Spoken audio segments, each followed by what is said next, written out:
मैं पवन फारा सर आपका स्वागत करता हूं, अभिनंदन करता हूं। और जो संविधान की सीरीज चल रही है उसे आगे बढ़ाते हैं। और हम पढ़ रहे थे मूल अधिकार। मूल अधिकारों में हमने देखा कि हमारे वर्तमान में जो मूल अधिकार हैं वो 6 हैं, पहले 7 थे। जैसे 44वां संविधान संशोधन 1978 में जो संपत्ति का अधिकार था उसे भाग 3 से हटा करके भाग 12 में भाग 12 में और भाग 12 का जो अनुच्छेद है 300 क में कैसा बना दिया है? कानूनी अधिकार बना दिया है। कानूनी अधिकार बना दिया है। देखो दोस्तों, क्यों हटाया, थोड़ा सा ये भी 2 मिनट चर्चा कर लेते हैं। वैसे अपना विषय यहाँ पर नहीं है। देखो अभी जो हम लास्ट में पढ़ेंगे वहां पे देखेंगे। बाकी ये है कि पहले जो संपत्ति का अधिकार था, अब संपत्ति का लोगों को अधिकार है। और दूसरी तरफ हमारा अनुच्छेद 38 कहता है कि राज्य सामाजिक और आर्थिक न्याय की स्थापना करेगा। 39(b)(c) कहता है कि राज्य भौतिक संसाधनों का बंटवारा इस प्रकार से करेगा कि समाज में समानता स्थापित हो जाए। और सी कहता है कि राज्य जो उसकी इकोनॉमी है, उसकी अर्थव्यवस्था है, उसका संचालन इस प्रकार से करेगा कि जो धन है उसका केंद्रीकरण ना हो, यानी कुछ लोगों पर ना जाए, इसका विकेंद्रीकरण हो, समाज के हर लोगों पर जाए। तो इसके लिए सरकार ने लोगों की जो कुछ कार्यक्रम चलाए, जैसे भूमि अधिग्रहण अधिनियम, जमींदारी उन्मूलन अधिनियम। लोगों के पास बहुत सारी संपत्ति थी तो उनकी संपत्ति को लेकर के सार्वजनिक संपत्ति की, सरकारी संपत्ति की, और उसको लोगों को बांट दी। तो इसके लिए लोग गए सुप्रीम कोर्ट। तो ये मामला थोड़ा सा मतलब ये है कि वहां बताएंगे फिर को, जैसे वहां कोर्ट गए तो बता ही देता हूं। कोर्ट गए तो जैसे इन्होंने तर्क दिया कि भाई संपत्ति का हमारा क्या है, एक अधिकार है। संपत्ति का क्या है? अधिकार है, और इसे आप छीन नहीं सकते। जो याचिकाकर्ता था उसने अपना तर्क दिया कि जो सरकार, जो गवर्नमेंट संविधान में संशोधन करके प्रथम संविधान संशोधन के द्वारा 9वीं अनुसूची डाल दी और उसमें कुछ भूमि अधिग्रहण संबंधी, जमींदारी उन्मूलन संबंधी कानून डाल दिए और इसमें प्रावधान कर दिया कि 9वीं अनुसूची की न्यायिक समीक्षा नहीं की जाएगी। यानी अगर जो विषय 9वीं अनुसूची में डाल दिया उसका क्या नहीं हो सकता? न्यायिक पुनर्विलोकन नहीं हो सकता कि वो सही है या मूल अधिकारों को शून्य कर रहा है, कम कर रहा है, न्यून कर रहा है, सीमित कर रहा है, इसकी न्यायिक समीक्षा ही नहीं होगी। तो जो याचिका करता था उसने तर्क दिया, याची ने तर्क दिया कि ये संपत्ति का अधिकार एक मौलिक अधिकार है। और अनुच्छेद 13(2) कहता है, अनुच्छेद 13(2) कहता है कि संसद विधि के द्वारा भी अगर कानूनों को क्या करती है, कम करती है, सीमित करती है, तो न्यायपालिका उसे शून्य घोषित कर देगी। तो गए सुप्रीम कोर्ट।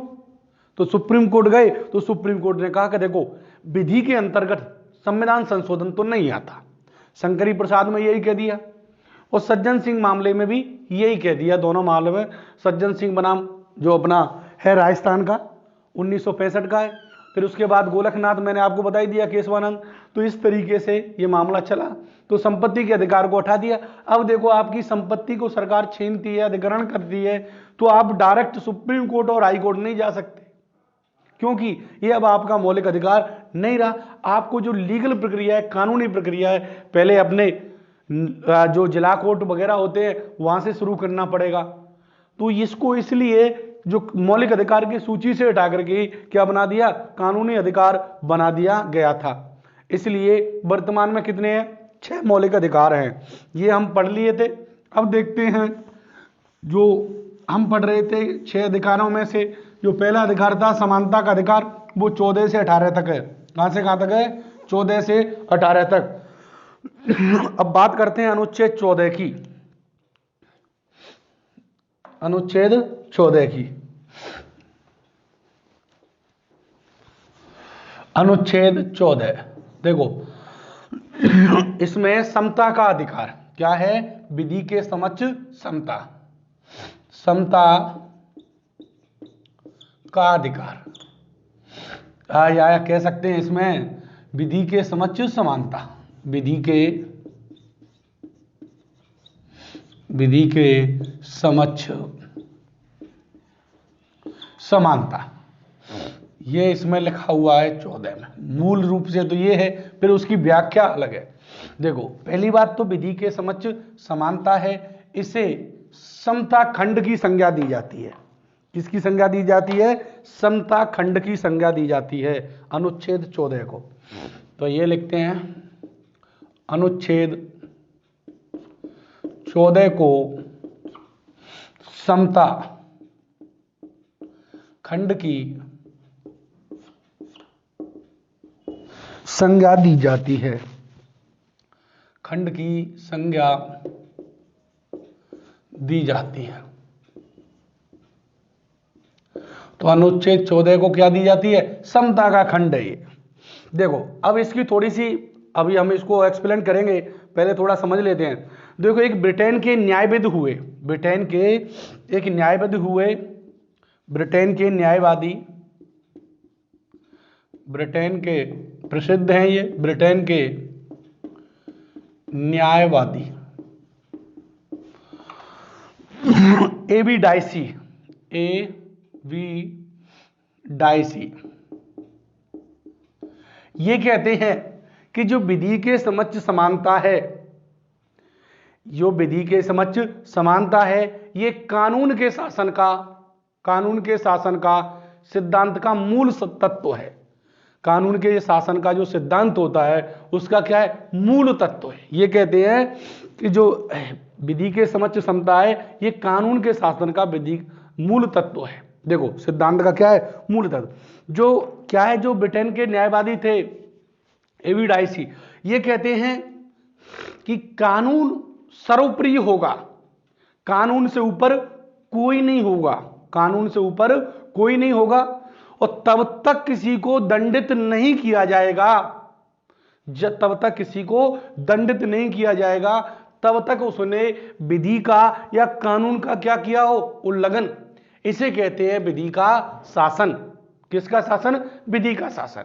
यानी जो विधि के समक्ष समानता है वो क्या कहती है कि कानून के सामने सभी समान हैं, कानून सर्वोपरि है, चाहे वो प्रधानमंत्री हो, चाहे राष्ट्रपति हो, चाहे गरीब हो, चाहे अमीर हो, चाहे कोई भी हो, वो नहीं देखता कि ये कौन है, उसके सामने तो सभी क्या हो? समान हो।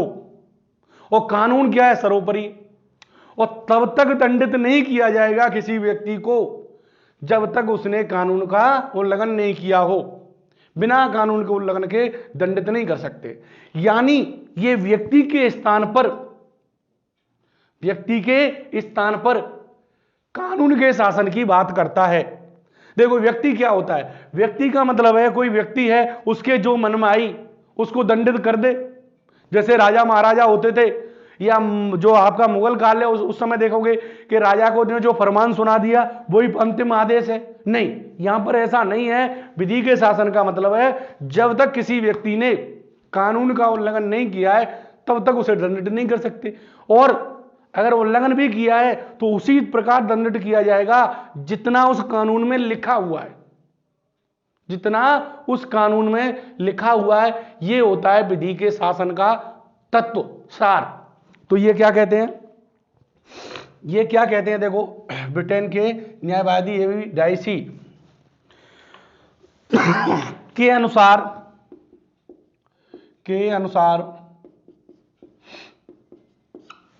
विधि के समक्ष समानता, विधि के समक्ष समानता,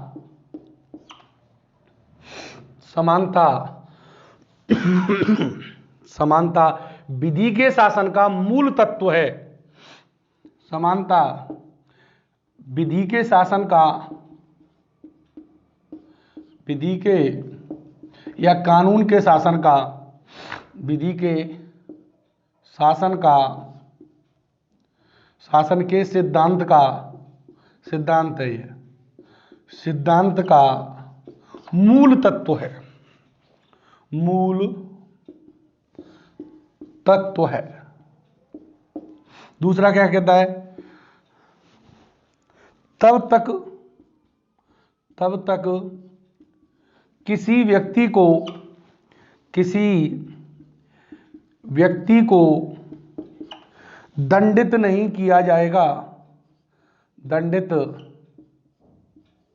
नहीं किया जाएगा तब तक किसी व्यक्ति को दंडित नहीं किया जाएगा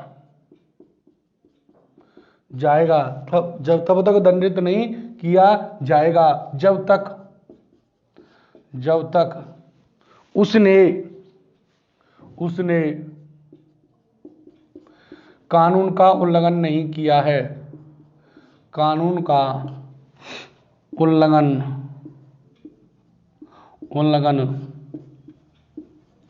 नहीं किया है, उल्लंघन नहीं किया है, उल्लंघन नहीं किया है। कानून सर्वोपरि है, कानून या कहें संविधान सर्वोपरि है, सर्वोच्च है, सर्वोच्च है, उससे ऊपर कोई नहीं, उससे ऊपर कोई नहीं,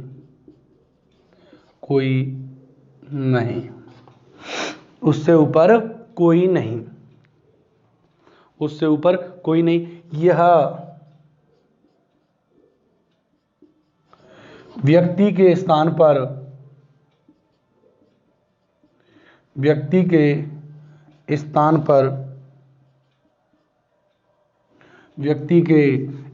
पर कानून के शासन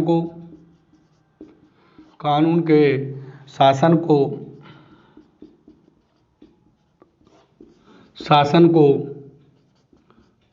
स्थापित करता है,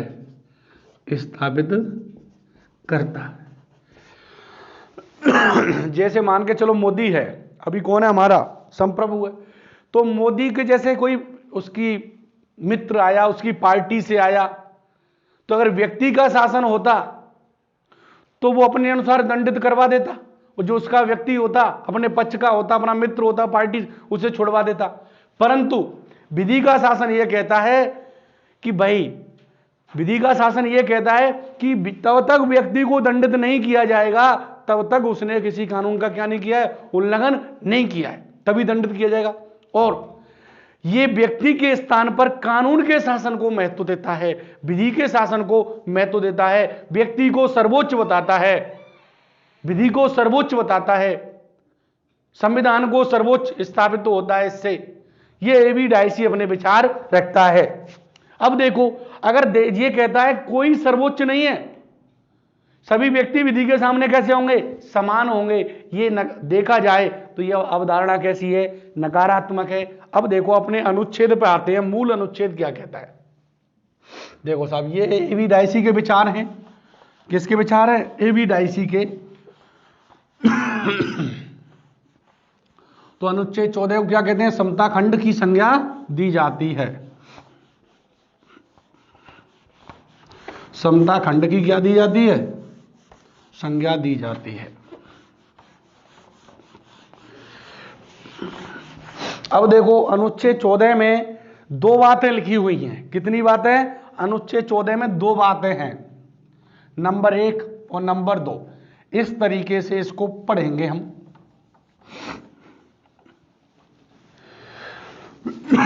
जो अभी बताई हैं वो ध्यान नहीं रहे तो कोई दिक्कत नहीं है, अब जो बता रहे हैं वो भी ध्यान नहीं रहे तो कोई दिक्कत नहीं है। बस ये याद रहना चाहिए कि विधि के समक्ष समानता कौन से अनुच्छेद में, 14 में। ठीक है, देखो साहब, विधि के समक्ष समानता, इसमें कितनी बात है, 2। नंबर 1 नंबर है विधि के समक्ष समानता। इसकी जो व्याख्या है इसमें दो बातें, एक तो यही की यही है, विधि के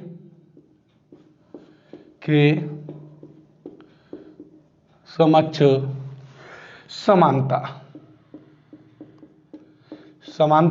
और दूसरी इसका जो शब्द है वो है विधियों का समान संरक्षण। दूसरा क्या है साहब, विधियों का समान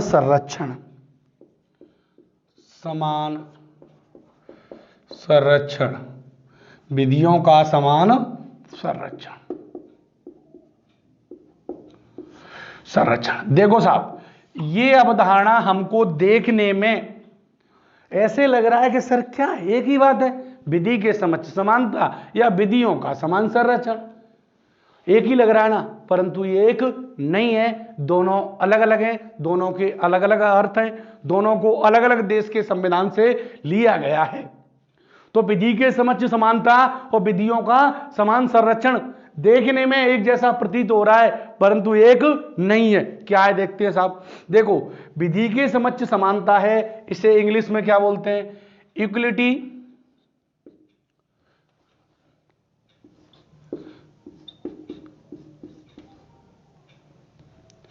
equality before the laws, law, equality before the law, इसको साहब इंग्लिश में ये बोलते हैं। विधि के समक्ष समानता को इंग्लिश में क्या बोलते हैं, equality before the law, equality before the law. अब देखो, विधियों का समान संरक्षण, इसको इंग्लिश में क्या बोलते हैं, इसे बोलते हैं इक्वल प्रोटेक्शन लॉज, इक्वल, गला में करा भी भाई, इक्वल प्रोटेक्शन द लॉज। यहां लॉज है और यहां केवल लॉ है, ध्यान रखने योग्य बात ये है। देखो साहब, ये इसे इंग्लिश में बोलते हैं इक्वल प्रोटेक्शन द लॉज।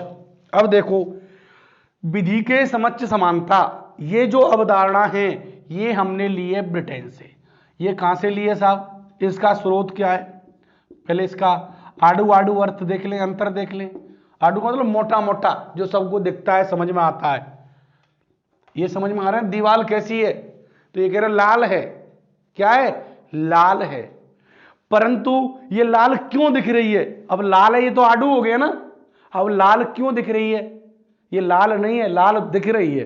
अब इसके बहुत सारे कारण हैं, सूर्य है, पृथ्वी है, प्रकाश है, इनका सबका जो कारण है, इसलिए जो आडू आडू बातें उनको समझ लेते हैं, फिर उनको देखेंगे जो समझ में नहीं आती। स्रोत तो जो विधि के समक्ष समानता, हमने एविडाइसी यही कहता है, विधि के समक्ष की समानता की बात करता है, तो एविडाइसी मैंने बताया कहां का है, ब्रिटेन का। तो जो विधि के समक्ष समानता है, ये वर्ड हमने भारतीय संविधान में कहां से लिया, ब्रिटेन से, यूके से लिया। कहां से लिया, यूके से, यूनाइटेड किंगडम। अगर बात करें कि भैया इक्वल प्रोटेक्शन द लॉज कहां से लिया है, तो देखो इसका जो स्रोत है, इस वर्ड को लिया है हमने अमेरिका से, यूएसए से। कहां से लिया है इसका स्रोत, यूएसए, इसको लिया है अमेरिका से। गला बहुत ज्यादा खराब है, कभी कभी तो आवाज बंद हो जाती है भाई, तो कुछ बोल जाऊं आज के लिए क्षमा चाहता हूं, कुछ दूसरा निकले तो। अमेरिका यूएसए से लिया गया है। कहां से लिया गया, यूएसए। ये अंतर तो ये हुए, यानी ये कहता है कि जो इसका जो स्रोत है वो कहां से लिया है, यूके से लिया है। कहां से लिया है, यूके से। अब देखो, विधि के समक्ष समानता क्या कहती है, विधि के समक्ष समानता कहती है, 4-5 बातें बता दी है कि विधि क्या है, सर्वोच्च है। क्या है, सर्वोच्च है। कौन, विधि, इससे ऊपर कोई नहीं है, चाहे राजा हो, चाहे भिखारी हो, चाहे अपंग हो, चाहे महिला हो, चाहे कोई भी हो, इसके सामने क्या है, सभी समान हैं। क्या है, सभी समान हैं। देखो ये कह रही है भैया, ये कह रही है जैसे यहां मेल महिला बैठी है, महिला, और यहां पर पुरुष है, यहां पुरुष है और यहां महिला है, और कोई रेस हो रही है, कोई दौड़ हो रही है, तो ये कह रही है, ये विधि ये कह रही है कि दोनों के लिए चाहे महिला हो चाहे उसके जाने पुरुष हो, उसके माथे पे, उसकी आंखों पे काली पट्टी बन रही है, वो नहीं देख रही कि ये महिला है या पुरुष है। वो कह रही है दोनों, ये अवधारणा बता रही है कि दोनों के लिए रेस हो रही है। इस रेस के अंतिम मुकाम तक, इस रेस को जीतने के लिए जो 5 मिनट में, जैसे मान के चलो कोई रेस है, 1 किलोमीटर की रेस है। कितने किलोमीटर की? 1 किलोमीटर की, 1 किलोमीटर की कोई रेस है। तो विधि के समक्ष समानता कह रही है, चाहे वो महिला हो चाहे पुरुष हो, जो इसमें 10 मिनट में पहले पहुंच जाएगा, कवर कर लेगा, वही विजेता माने जाएगा। अरे ये अवधारणा क्या कर रही है? चाहे महिला हो चाहे पुरुष हो, उसके लिए क्या होंगे? समान नियम होंगे, समान रूल होंगे। और देखो अभी तो ये महिला पुरुष थे। अरे एक बात बताओ भोले वाले हो, महिलाओं की शारीरिक बनावट अलग होती है, महिला पुरुषों से सॉफ्ट होती हैं। क्या होती हैं? सॉफ्ट होती हैं, मुलायम होती हैं। तो क्या इन पुरुषों के बराबर भाग सकती हैं? अरे कैसे भाग सकती हैं रे? दूसरी बात ये यहीं पे समझते हैं, ये कह रहा है कि इधर तो पुरुष हैं और एक दिव्यांग, जो मोदी जी ने पढ़ दिया है, और भैया एक विकलांग है। क्या है? विकलांग है। वो कह रहा है चाहे विकलांग हो चाहे सही सामान्य पुरुष हो, दोनों के लिए टाइम एक ही रहेगा। अरे ऐसे कैसे हो सकता है? ये बात तो गलत है। आप चाहोगे? अरे नहीं, कोई नहीं चाहेगा। भैया इनके लिए स्पेशल प्रावधान करो, स्पेशल टाइम दो। जैसे तीसरा एग्जाम्पल देखते हैं भाई साहब, तीसरा एग्जाम्पल देखते हैं।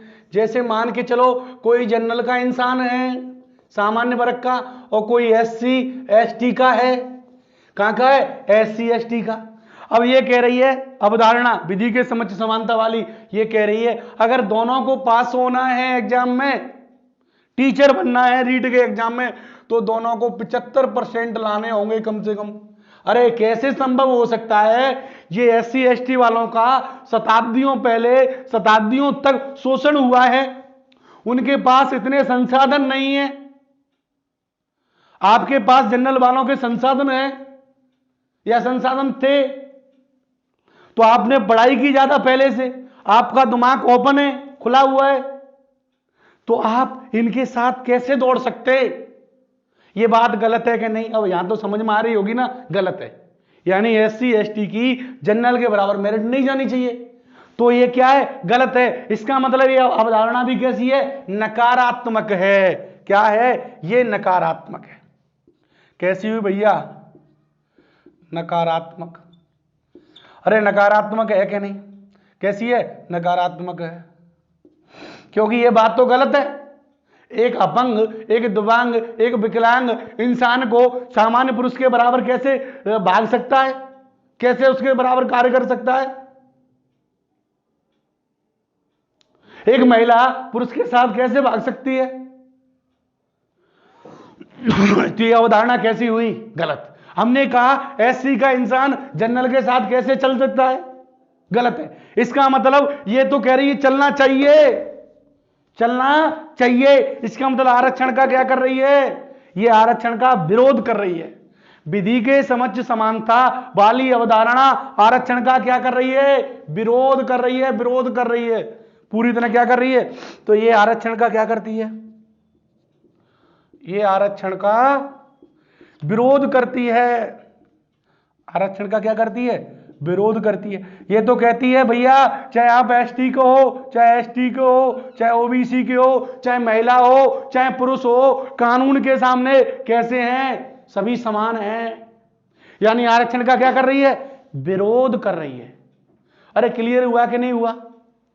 तो ये आरक्षण का क्या कर रही है? विरोध कर रही है। अगली बात देखें हम यहां से, ये कह रही है सभी समान हैं, चाहे वो प्रधानमंत्री हो, चाहे राष्ट्रपति हो, चाहे गरीब हो, चाहे महिला हो, चाहे पुरुष हो, चाहे अपंग हो, चाहे कोई भी हो। इसका मतलब ये समानता पे बल देती है। किस पे बल देती है? समानता पे। यह समानता पे बल देती है। किस पे बल देती है? समानता पर बल देती है, बल देती है। यहां तक क्लियर हुआ? अब देखो, इसका मतलब है अगर आपसे लिखने के लिए अगर विधि के समक्ष समानता को एक्सप्लेन करते हो तो आप यही लिखोगे कि विधि के सामने सभी समान हैं। विधि के माथे पर, आंखों पर पट्टी बंधी हुई है, वो नहीं देख रही कि मेरे सामने जो न्याय लेने के लिए आया है वो अमीर है या किसके पास कोई पद है, या ये महिला है या पुरुष है, वो नहीं देख रही। वो तो सभी के साथ सभी का एक जैसा व्यवहार कर रही है और इनके अनुसार कानून सर्वोच्च है, संविधान सर्वोच्च है, व्यक्ति सर्वोच्च नहीं है। यह अवधारणा तो यह कहती है। तो ये हुई, यानी ये किस पर बल देती है? समानता पर बल देती है। अब देखो साहब, जो इक्वल प्रोटेक्शन दी लॉज यानी विधियों का समान संरक्षण वाली अवधारणा क्या कहती है? देखो, पहली बात तो ये हमने कहां से ली है दोस्तों? अमेरिका से ली है, यूएसए से ली है। कहां से ली है? अमेरिका, यूएसए से ली है। ये सारी चीजें आपको संविधान में देखने के लिए या किसी बुक में पढ़ने के लिए नहीं मिलेंगी। पहली बात तो ये है। देखो, यानी इक्वल प्रोटेक्शन द लॉज, विधियों का समान संरक्षण, ये अवधारणा अमेरिका, यूएसए के संविधान से ली है। अगर इसकी अगली बात करें, देखो ये क्या कहती है भैया कि समान परिस्थितियों में समान व्यवहार किया जाए और असमान परिस्थितियों में असमान व्यवहार किया जाए। अरे ये क्या कहती है कि समान परिस्थितियों में समान व्यवहार किया जाए और असमान परिस्थितियों में असमान व्यवहार किया। जैसे मान के चलो, अभी जो आप बैठे हो क्लास में, अभी आप क्लास में बैठे हो और अभी जो हमारे सर हैं ऑफिसर, उनके सामने आप पहुंचते हो, तो सर के लिए आप स्टूडेंट हो सभी। अभी आपकी जो परिस्थिति है, जो आपका स्टेटस है, प्रतिष्ठा है, वो आप एक स्टूडेंट हो। क्या हो? स्टूडेंट। अभी तो सर आपको एज ए स्टूडेंट बात करेंगे, परंतु मान के चलो आप में से कल कोई राष्ट्रपति बन जाए। क्या बन जाए? राष्ट्रपति बन जाए। तो एक बात बताओ, क्या फिर सर का व्यवहार वही रहेगा ना? नहीं रहेगा। फिर सर को जो आपका प्रोटोकॉल है, आपकी सुरक्षा है, उसको ध्यान में रखना होगा। फिर आप सर ये कहें कि पहले तू स्टूडेंट था तो जो और बच्चों के साथ मैं कन्वर्टिबल था दे सकता हूं, ऐसे तेरे दूंगा। अरे नहीं, नहीं दे सकते। वो समान परिस्थितियां अलग थी। अगर अब असमान परिस्थितियां बन गई, उनमें और मुझ में क्या हो गया? अंतर हो गया। जब अलग परिस्थिति थी, आज अलग परिस्थिति है। मान के चलो कोई एक्स बना, हां दूसरा बन जाए तो फिर वो दूसरे के साथ भी अलग व्यवहार किया जाएगा। समझ रहे हो? तो समान परिस्थितियों में समान व्यवहार और असमान परिस्थितियों में असमान व्यवहार। जैसे, अरे एक बात बताओ भोले भाले हो, जैसे मैंने यहां एग्जाम्पल दिया, जैसे यहां महिला है और पुरुष है, इनकी दौड़ करानी है। तो जो दौड़ करा रहा है, जो फिजिकल ले रहा है, बोर्ड वगैरह कोई भी, तो वो कहेगा कि भैया यहां पर जो 10 मिनट थी नहीं, महिलाओं के लिए तो 15 मिनट होंगी, क्योंकि महिलाओं की परिस्थिति कैसी है? अलग है। और पुरुषों के लिए कितनी होंगी? 10 मिनट होंगी। यह अवधारणा यह कहती है महिलाओं के लिए 15, पुरुषों के लिए 10, क्योंकि महिलाओं की परिस्थिति अलग है और पुरुषों की अलग है।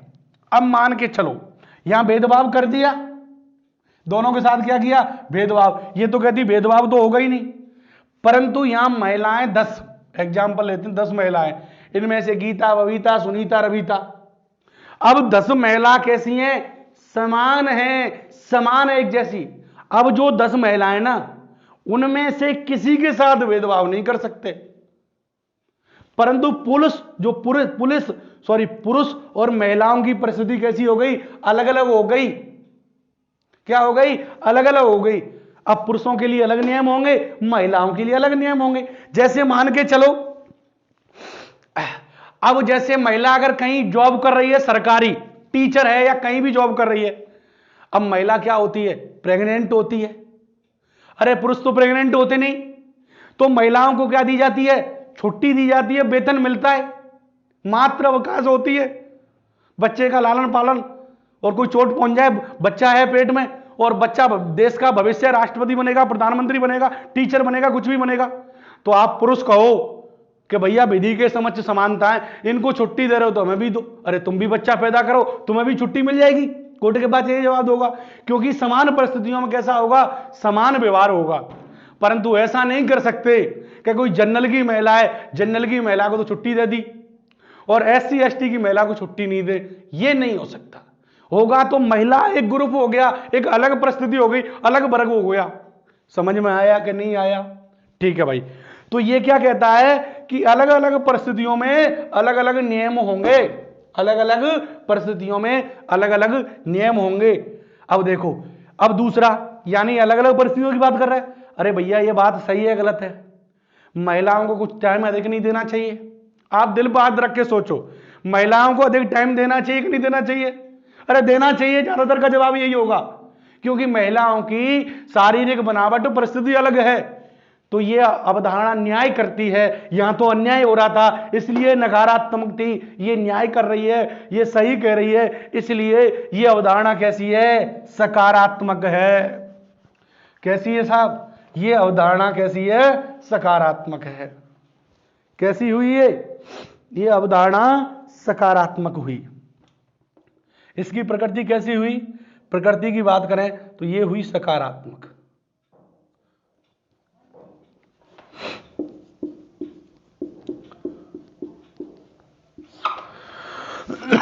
ये अवधारणा कैसी हुई, सकारात्मक हुई।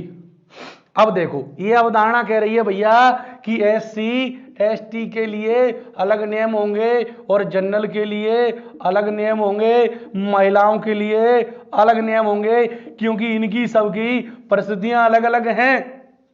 इनकी परिस्थितियां क्या है, अलग अलग हैं, एक ही दौड़ में नहीं दौड़ सकते। इसका मतलब ये आरक्षण का क्या कर रही है, समर्थन कर रही है। क्या कर रही है, समर्थन। इसलिए ये वाली अवधारणा आरक्षण का क्या करती है, समर्थन करती है मेरे प्यारे भाइयों। क्या करती है, समर्थन। ये आरक्षण का क्या करती है, आरक्षण का समर्थन करती है,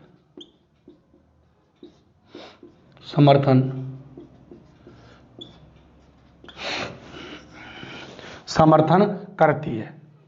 ठीक है साहब। अब देखो, ये अवधारणा क्या कह रही थी कि नियम सभी पे समान होंगे, सभी परिस्थितियों में। ये कह रही है समान परिस्थितियों में समान परिस्थिति कैसे, पुरुष हैं समान परिस्थिति, महिला पुरुष हैं तो असमान परिस्थिति, महिलाएं समान परिस्थिति। तो ये क्या कह रही है भैया कि समान में समान, असमान में असमान। यानी SC ST वाले हैं तो उनको क्या है, अभी स्वतंत्रता दो। क्या स्वतंत्रता दो, उनके लिए कुछ ऐसी फ्रीडम दो कि वो हमारे बराबर तक आ जाए। क्या आ जाए, बराबर तक। यानी यहां पर स्वतंत्रता ज्यादा इंपॉर्टेंट रखती है, समानता नहीं रखती, यहां पर स्वतंत्रता है। क्या है, तो ये अवधारणा किस पे बल देती है, ये अवधारणा यह स्वतंत्रता पे बल देती है, स्वतंत्रता पर बल देती है। किस पे बल देती है, स्वतंत्रता पर बल देती है। अरे क्लियर हुआ कि नहीं हुआ? ठीक है साहब। ये अवधारणा किस पे बल देती है, स्वतंत्रता पर, और ये अवधारणा किस पे बल देती है, समानता पर। देखो एक बार इसे और रिवाइज करते हैं 2 मिनट में। विधि के समक्ष समानता, इक्वलिटी बिफोर द लॉ। विधियों का समान संरक्षण, इक्वल प्रोटेक्शन द लॉज। जो विधि के समक्ष समानता है, ये अवधारणा हमने ली है ब्रिटेन से, यूके से। जो इक्वल प्रोटेक्शन, विधियों का समान संरक्षण वाली अवधारणा हमने ली है अमेरिका से, USA से। यह नकारात्मक है क्योंकि भाई ये सभी पर समान रूप से लागू होती है। कैसे करती है, समान रूप से लागू होती है। और देखो ये बात तो गलत है, आधुनिक न्याय के खिलाफ है। गधा और घोड़ा को एक साथ नहीं दौड़ा सकते।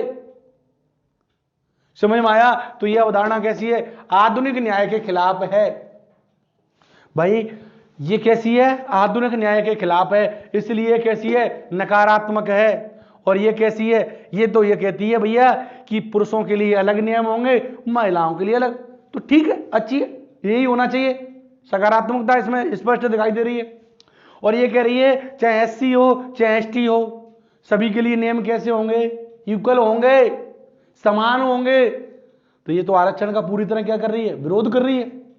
ये कह रही है कि समान परिस्थितियों में समान व्यवहार किया जाएगा।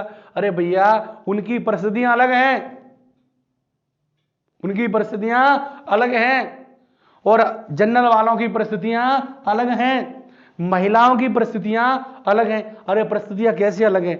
जैसे एग्जांपल ले लेते हैं, परंतु ये तो संविधान, जैसे महिलाएं पुरुष हैं।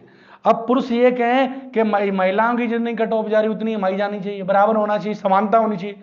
अरे पुरुषों, एक बात बताओ, तुमने समाज पर राज किया, महिला घूंघट में दबी रही, महिला चार दीवारी में दबी रही, और महिला पर घर पे इतना कार्य होता है कि उसे पढ़ाई के लिए, कोचिंग के लिए, ऑनलाइन के लिए टाइम ही नहीं मिलता, वो बच्चों का लालन पालन करती है।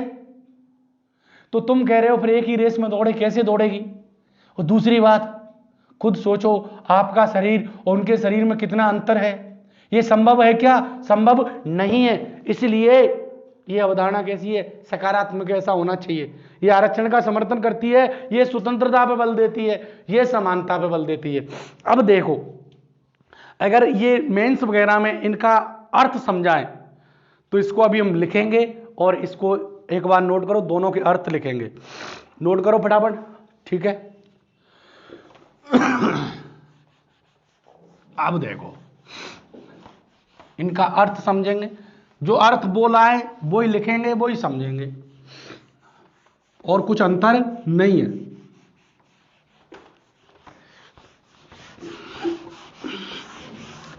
देखो sir, Radhe. Number 1,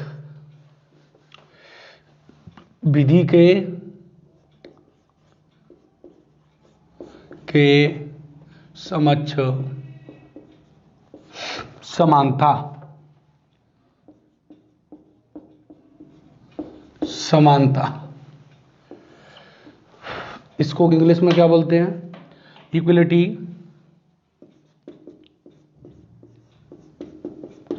before the laws.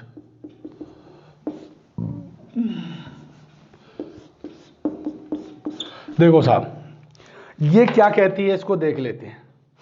ये कहती है नंबर 1, कानून के सामने, अर्थ है इसका, कानून के सामने, कानून के लिए सभी समान हैं, सभी समान हैं, चाहे वह पीएम हो या चपरासी,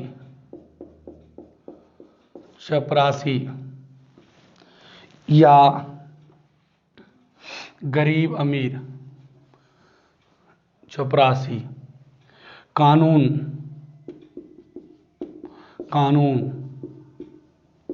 सभी के साथ समान व्यवहार करता है, समान व्यवहार करता है। संविधान कानून अवलेख संविधान सर्वोच्च है, सर्वोच्च है, इससे ऊपर कोई नहीं,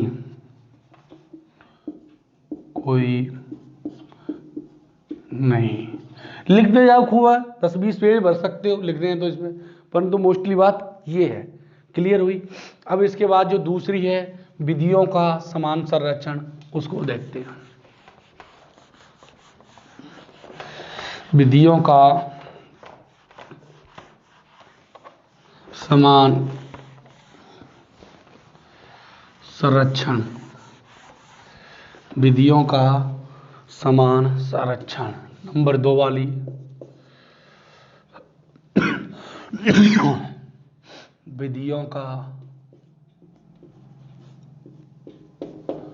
विधियों का समान संरक्षण,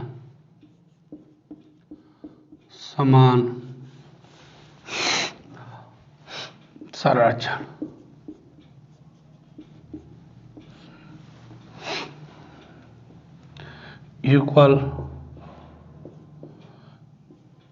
इक्वल प्रोटेक्शन,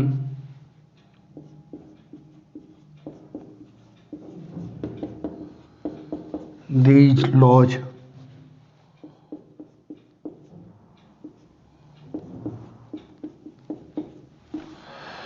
विधियों का समान संरक्षण। ये बाकी अंतर तो हमने देख लिए। यह अवधारणा क्या कहती है, देखो ये कहती है समान परिस्थितियों में समान व्यवहार किया जाएगा, समान कंडीशन, इक्वल कंडीशन, समान परिस्थितियों में समान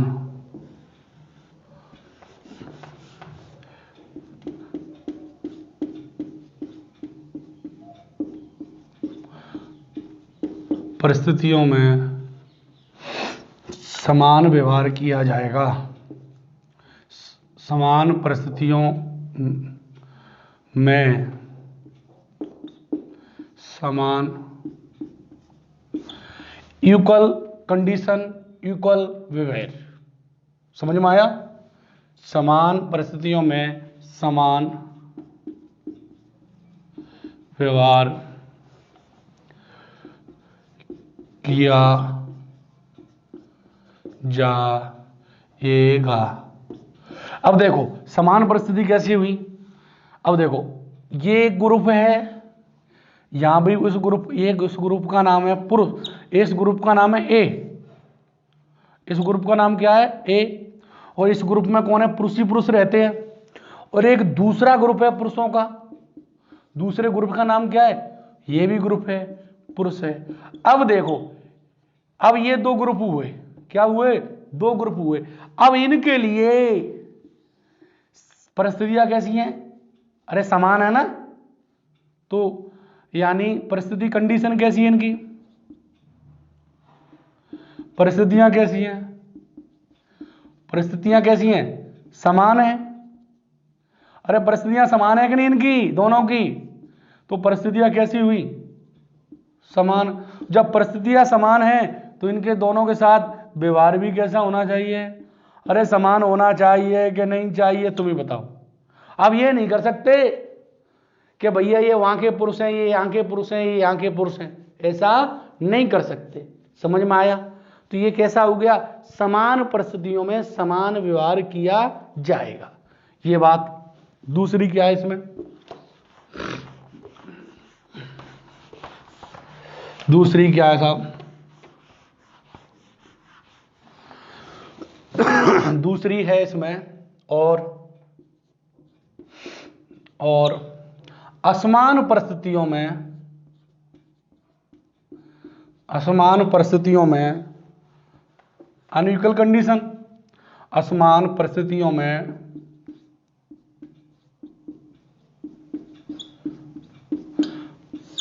में असमान व्यवहार किया जाएगा, असमान व्यवहार किया जाएगा, असमान परिस्थितियों में असमान व्यवहार। अब देखो ये ग्रुप है पुरुषों का, ये ग्रुप है वो किसका है, पुरुषों का। अब देखो ये दूसरा ग्रुप है बी, ये ग्रुप है महिलाओं का। अब देखो इनकी क्या परिस्थितियां समान हैं, समान है क्या, अरे ये महिलाएं पुरुष, परिस्थितियां समान नहीं है, परिस्थितियां क्या नहीं है इनकी, परिस्थितियां समान नहीं है। तो व्यवहार भी इनके साथ कैसा होगा, व्यवहार समान नहीं होगा, व्यवहार क्या होगा, असमान होगा। अब यहां से आगे इसका क्लियर करने का और कोई तरीका है ही नहीं, असमान व्यवहार किया जाएगा। जैसे एग्जाम्पल में लिखो, जैसे नंबर 1 महिला और पुरुष, महिला व पुरुष, क्योंकि पुरुष अलग परिस्थिति है, महिलाओं की अलग है। नंबर 2 सामान्य वर्ग व SC ST। तीसरा एग्जाम्पल ले सको, हजारों कर सकते हो, प्रधानमंत्री एक जगह सामान्य इंसान है, तो वहां भी अंतर हो सकता है। इसके बाद हमारी अगली क्लास होगी कल। थैंक यू, धन्यवाद, मिलते हैं अगली क्लास में। Thank you.